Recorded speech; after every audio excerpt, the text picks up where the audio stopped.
একটি উপকরণের এই পিঠাটা বানানো এত সহজ আর খেতে কিন্তু দারুণ ছিল।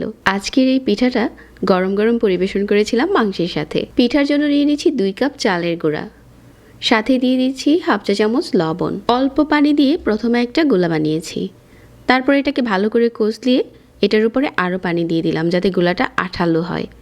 এখন গোলাটা খুব ভালো করে আঠালো হয়েছে আর হাতে উঠালে দেখা যাচ্ছে ঠিক এরকম হয়ে পড়ছে।